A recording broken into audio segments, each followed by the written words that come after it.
Olá pessoal, eu sou o Carlos Gomes e estamos iniciando mais um programa Nostalgia na TV. Solta a vinheta!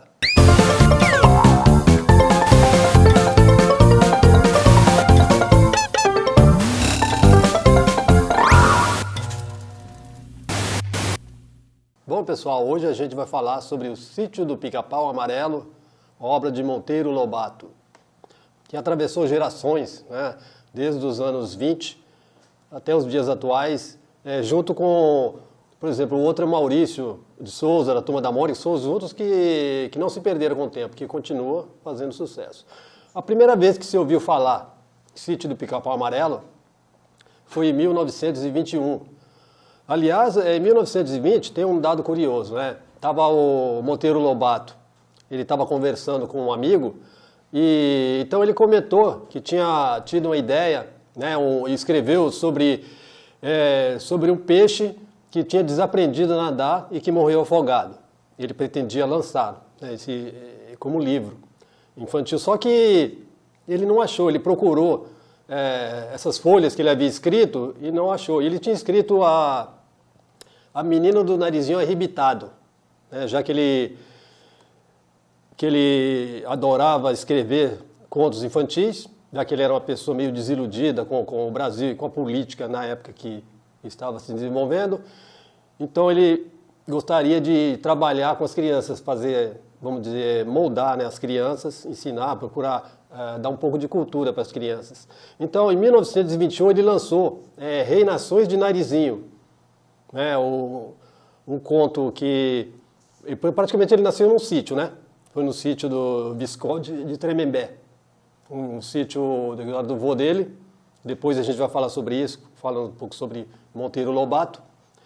Então esse conto foi uma surpresa, foi um sucesso tremendo, ele não esperava, né, tanto sucesso. Caiu no gosto das crianças e daqui a pouco começou a não só local, depois ficou por São Paulo e começou a vender para outros estados, o pessoal começou a conhecer o trabalho dele, então foi para ele, foi uma surpresa e uma alegria, uma felicidade, né? Que era o sonho dele era trabalhar com as crianças, com a cultura e moldar, já que ele não estava satisfeito com o que estava acontecendo no país na época.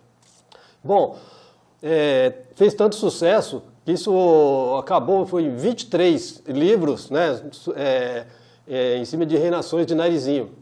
Foi um compêndio desses livros que acabou agradando as crianças e acabou elevando ainda mais, né, o Monteiro Lobato, que já tinha um nome no estado e daqui a pouco, né, ficou nacionalmente conhecido.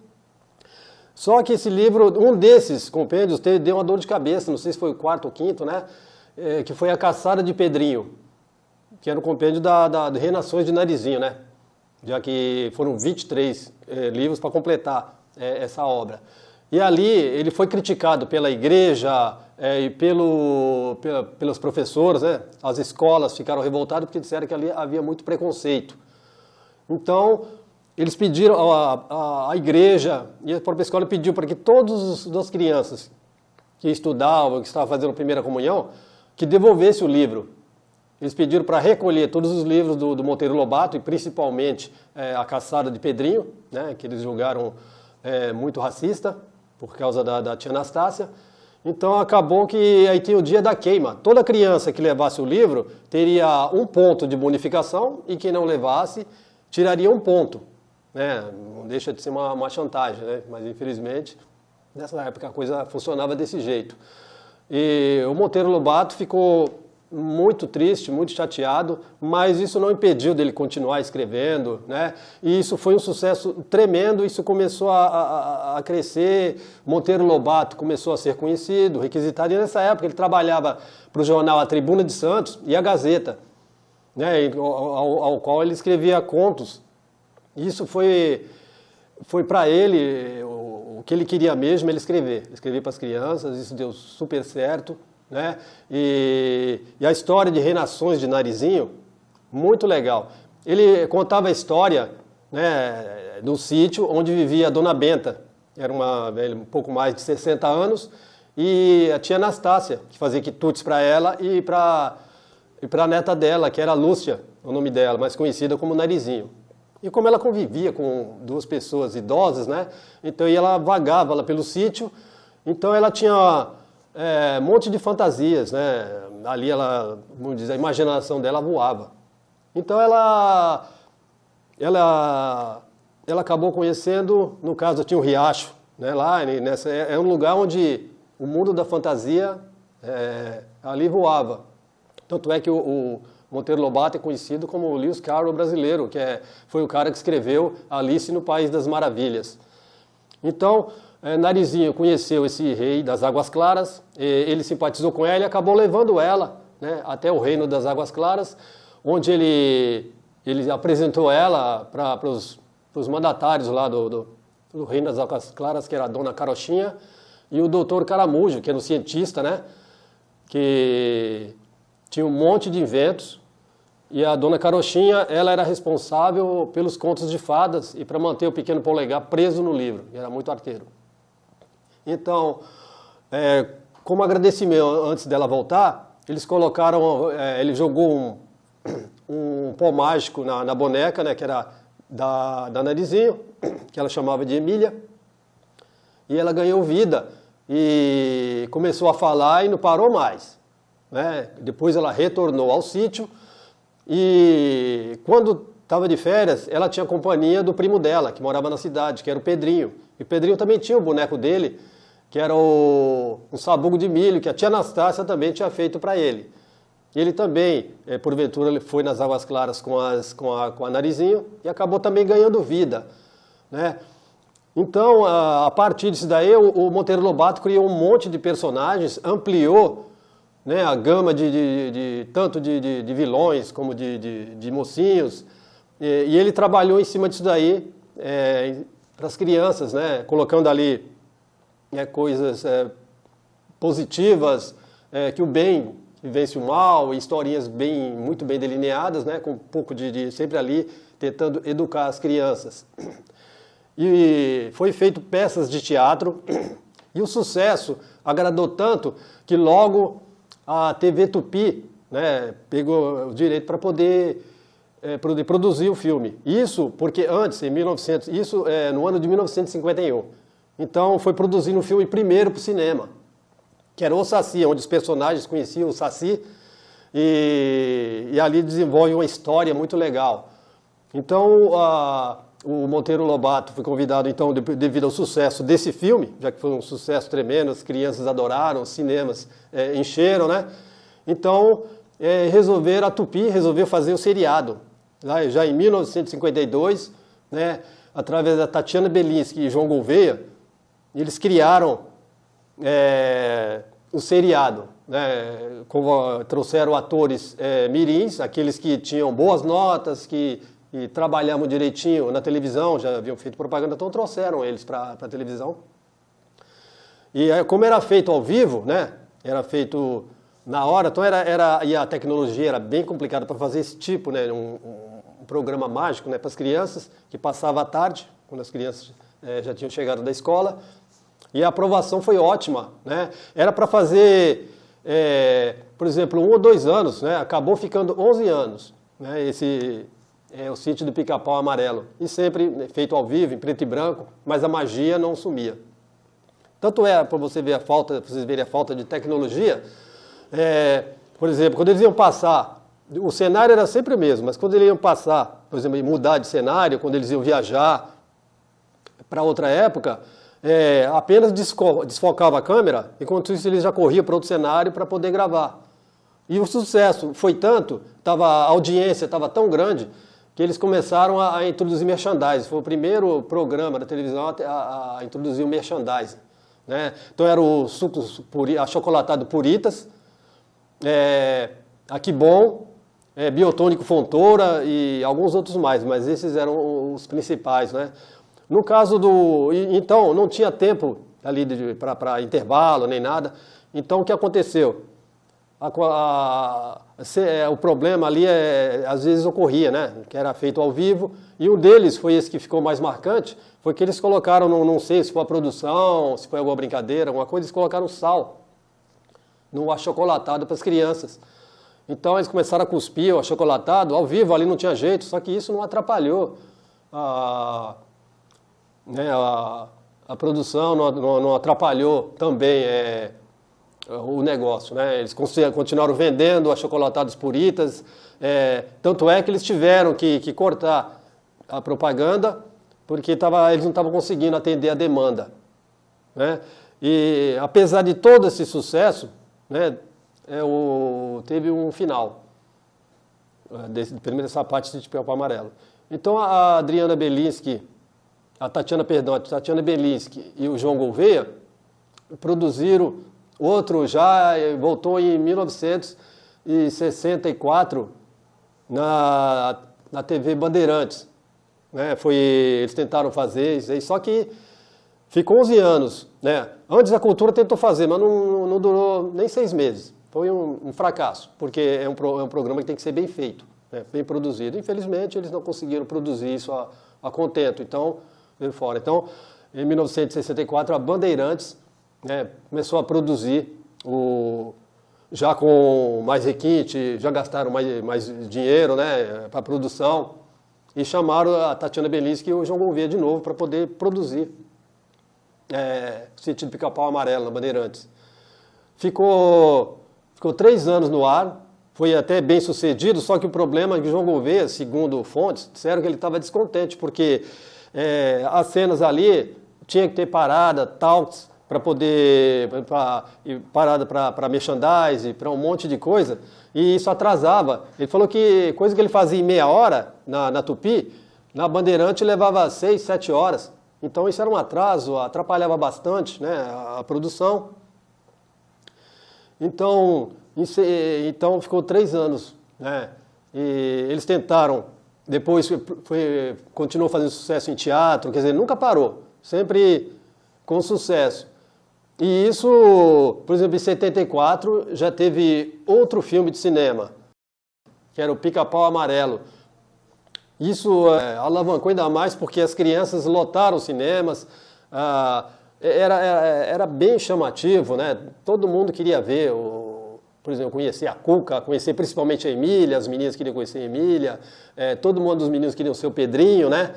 E esse sucesso, né, acabou atraindo a atenção da TV Globo. Então a Globo, em 76, fechou um contrato com a família Lobato, né, do Monteiro Lobato, para a produção de um seriado. Primeiro, eles, com a Zilka Salaberry e a Dirce Migliaccio, eles fizeram o programa Pluf, que era o Fantasminha. E caiu no gosto da garotada. Ficou muito legal, muito bem feito, porque a Tatiana Belinsky e o João Gouveia eram muito competentes, né? E acabou que o negócio foi para frente. E nessa época, a Globo e a Cultura, que ela também fez, junto com a Globo fez o Pluf, né, o Fantasminha, então eles já tinham feito Vila Sésamo, que estava bombando, estava trazendo muito sucesso, um programa bem didático, com artistas conhecidos como a Aracy Balabanian, Armando Bogos, Sônia Braga. Então, inclusive nós já fizemos um programa sobre Vila Sésamo aqui, né? Ficou muito bacana. E o pessoal adorou o Pluft. Então eles falaram, então, vamos adaptar outro clássico, que seria então agora, já que a gente tem os direitos, o Sítio do Pica-Pau Amarelo.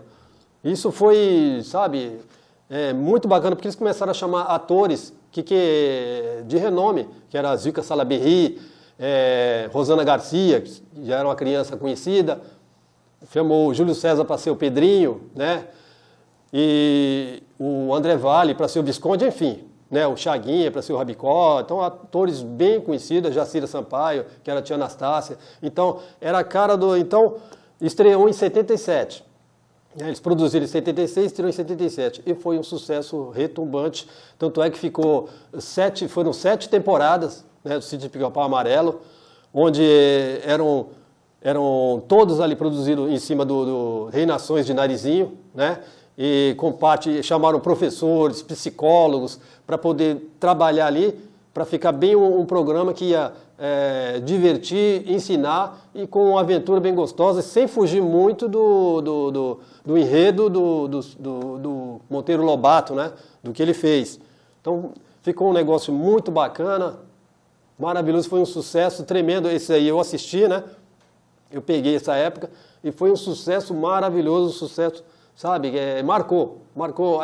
Foi essa de 77, na minha concepção, que marcou, porque cada ator era a cara do personagem, tá? Marcou para todo mundo. A Narizinho, foi a Rosana Garcia, o Júlio César, que era o Pedrinho, eles saíram depois, porque nem pela idade, mas pelo tamanho. Eles cresceram, entrou outros atores, né? Continuou um bom trabalho, mas já não era mais a mesma coisa, né?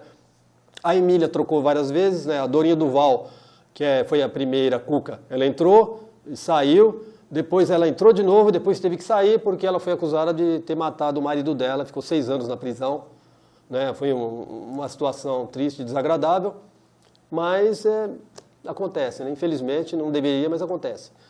E o sucesso foi tão grande, mas acabou o contrato, né? Depois com a família Lobato, e acabou não renovando. Em 2000, a Globo renovou de novo com a família do Monteiro Lobato, né? Só que todos os direitos, merchandising, né? Teria direito a fazer bonecos, discos, DVDs, enfim, VHS, o que tivesse naquela época, eles teriam direito, né? Peças teatrais, roupas, enfim, todos os direitos. Então eles produziram de novo em 2001, que durou também 7 temporadas, foi muito bem. Eu acho que não foi igual a de 77, que o elenco eu achei mais carismático, apesar de ter a Anissete Bruno como Dona Benta, né, e a Isabelle Drummond, que era uma menina que depois fez muito sucesso nas novelas da Globo. Infelizmente, eu gostei mais daquela dos anos 70, acho que a maioria, porque é aquilo que marcou mesmo a nossa geração, né? Mas também, a Globo, nesse ponto, a gente tem que reconhecer que é produção muito caprichosa, muito, muito bacana. E, por exemplo, eles tinham um sítio mesmo para poder filmar, e tinha uma casa do lado de fora, mas do lado de dentro era filmado na Cinédia, né, onde tinha uma casa lá, era uma produtora, Rio de Janeiro, e lá é onde era filmado as cenas internas. Hoje foi reformada essa casa, porque estava quase caindo, o pessoal agora pode assistir, pode ir lá visitar, pode ir lá, né, ver o pessoal. E tem o sítio original, que é em Taubaté, né, que o Monteiro Lobato nasceu lá, que era o sítio do Visconde de Tremembé, que era o vô dele. E então ele vendeu boa parte, porque quando o vô dele faleceu, ele perdeu o pai e a mãe pequeno, né, estava no sítio, e depois ele perdeu o avô. Então ele que ficou tomando conta do sítio. Ele queria ser escritor, mas ficou tomando conta, então ele não conseguia escrever, porque o sítio tomava todo o tempo. Então o que ele fez?